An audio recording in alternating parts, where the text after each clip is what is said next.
Les tableaux qui parlent, une série de podcasts par Francis Rousseau. Man Ray, 1890-1976. Portrait en pied de Barbette, 1926. Musée national d'art moderne Paris.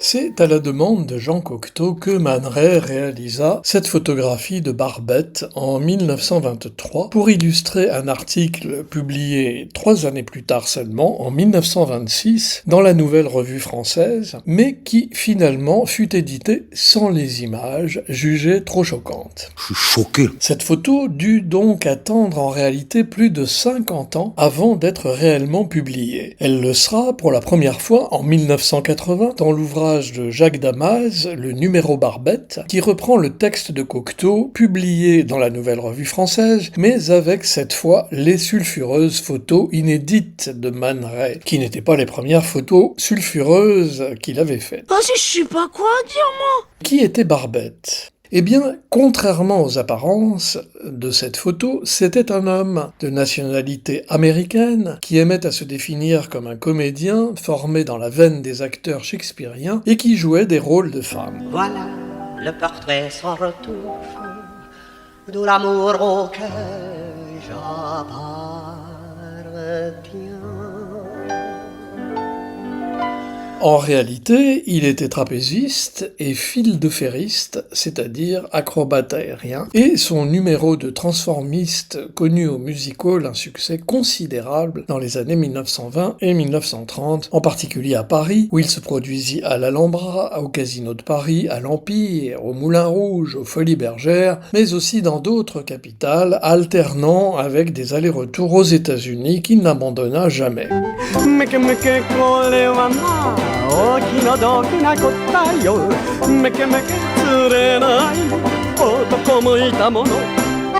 Il apparaissait donc métamorphosé en femme, évoluant avec une certaine grâce, une aisance, une facilité telle que personne n'aurait pu soupçonner de subterfuge jusqu'au dénouement final, où, au moment du salut, d'un geste brusque, non sans avoir attendu 5 ou 6 rappels tout de même, il arrachait sa perruque et se révélait homme. Qu'est-ce que tu fais, Rachida?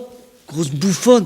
Il ne dissimulait pourtant rien de ses épaules un peu trop viriles, ni de ses bras musclés, ni de son torse plat, qui conférait à son personnage une certaine ambiguïté, très à la mode dans les années 20, mais la surprise était grande quand il révélait sa véritable identité, certains se sentant abusés, d'autres charmés, d'autres émus, parce que certains, comme Jean Cocteau, appelèrent le sexe surnaturel de la beauté. Qu'entendez-vous par poète? Le poète, en composant des poèmes, use d'une langue ni vivante, ni morte, que peu de personnes parlent, que peu de personnes entendent.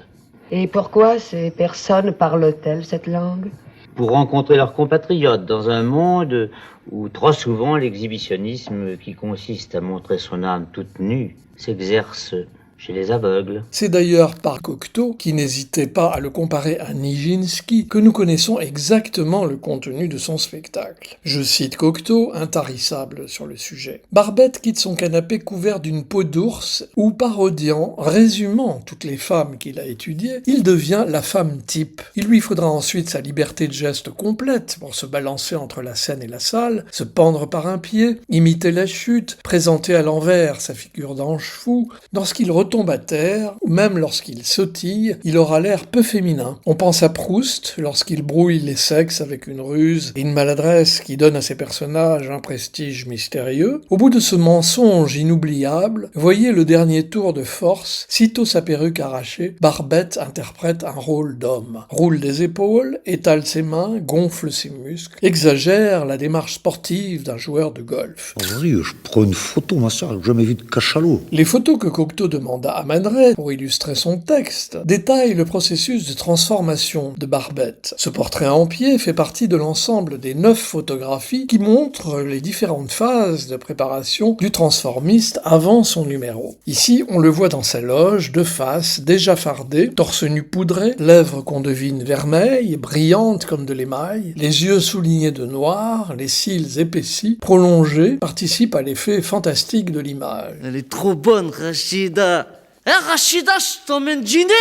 j'ai une tête faim. Il a déjà chaussé ses chaussons de danseuse classique et fixe non pas une jartelle, mais le harnais qui, sous la robe de gaze et de plumes d'autruche qu'il n'a pas encore enfilé, le maintiendra suspendu dans les airs pendant son numéro de fil, dans la position qu'il adopte, imitée de celle des anges des peintures baroques. Vas-y, qu'est-ce que tu me fais, toi? Cocteau en tomba amoureux et eut une liaison avec lui. C'est alors qu'il le fit tourner dans son premier film expérimental, Le sang du poète, en 1930, dans lequel Barbette apparaît dans une loge de théâtre, habillée en robe par Coco Chanel, applaudissant une partie de cartes qui se termine par un suicide. Cocteau l'avait préférée à la vicomtesse de Noailles et à son mari, qui avaient initialement tourné la scène, mais qui ne furent pas choisis au montage, si on peut dire. Malgré cela, la liaison Cocteau-Barbette fut de courte durée. Ah, toi, tais-toi, hein? C'est à cause de toi que j'en suis là. Regarde ce que je suis devenu par ta faute. Enfin, une langue humaine. Saisie de douleurs de plus en plus intenses à partir de 1935, Barbette décida de mettre fin à sa carrière brutalement. Chute, pneumonie, poliomyélite ou une combinaison des trois, quelle qu'en fût la cause, Barbette souffrit énormément et dut subir une intervention chirurgicale et une rééducation poussée pour pouvoir remarcher. Je lui fais une piqûre. Non, docteur, pas de piqûre. Ne pouvant plus donner de spectacle, il devint alors instructeur d'acrobates pour de grands cirques aux États-Unis et consultant cinématographique à Hollywood, notamment pour certains Lamb Show ou pour Alfred Hitchcock qui s'inspira de son histoire dans Meurtre, entre autres. Après des années de douleurs chroniques, Barbette se suicida le 5 août 1973. Après sa mort, il continua d'être une source d'inspiration pour de nombreux artistes et pour le cinéma en général. Ladies and gentlemen, the nightclub is proud to present one of the great entertainers of our time, the one and only Victor! Sa vie et son numéro avaient inspiré dès 1933 Victor Haute Victoria, qui eut un tel succès qu'il eut 2 remakes.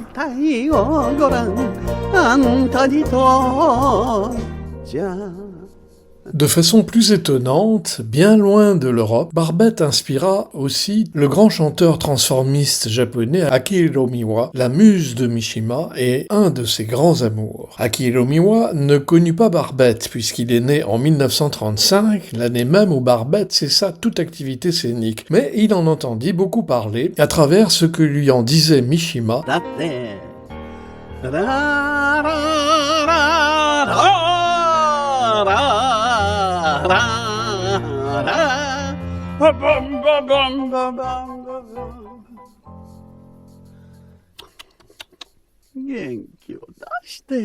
L'identité véritable de Barbette reste un peu floue. Toutes les versions de son nom, dans l'ordre et inversé, ainsi tantôt Vanderclyde ou Clyde Vander, la notice nécrologique du New York Times le donne comme Vander Barbette, né à Round Rock, Texas, le 19 décembre 1904. Il semblerait qu'il soit né Vanderclyde, mais qu'importe. Son nom aura inspiré celui de la fracassante Barbie, mais autant Barbie peut apparaître comme une poupée barbante, Barbette apparaît, elle, comme une poupée pas bête. Mais... Oui, oh, bon, ça va. Nonobstant...